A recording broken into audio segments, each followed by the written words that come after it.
ఏడో యూనిట్ గమనిస్తే ఎనర్జీ అంటున్నాం, శక్తి అంటున్నాం. ఇది కూడా కోరిలేటెడ్గా ఉంటుంది. అంటే సైన్స్ మరియు జాగ్రఫీ కోరిలేటెడ్గా మనకి ఇక్కడ ఉండడం జరుగుతుంది.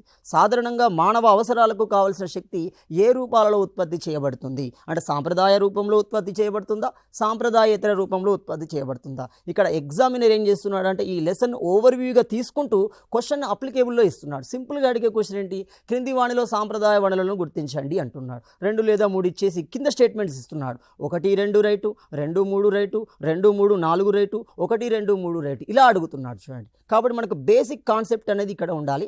ఖచ్చితంగా ఇక్కడ ప్రతి సందర్భంలో ఒక క్వశ్చన్ అడుగుతూనే ఉంటాడు.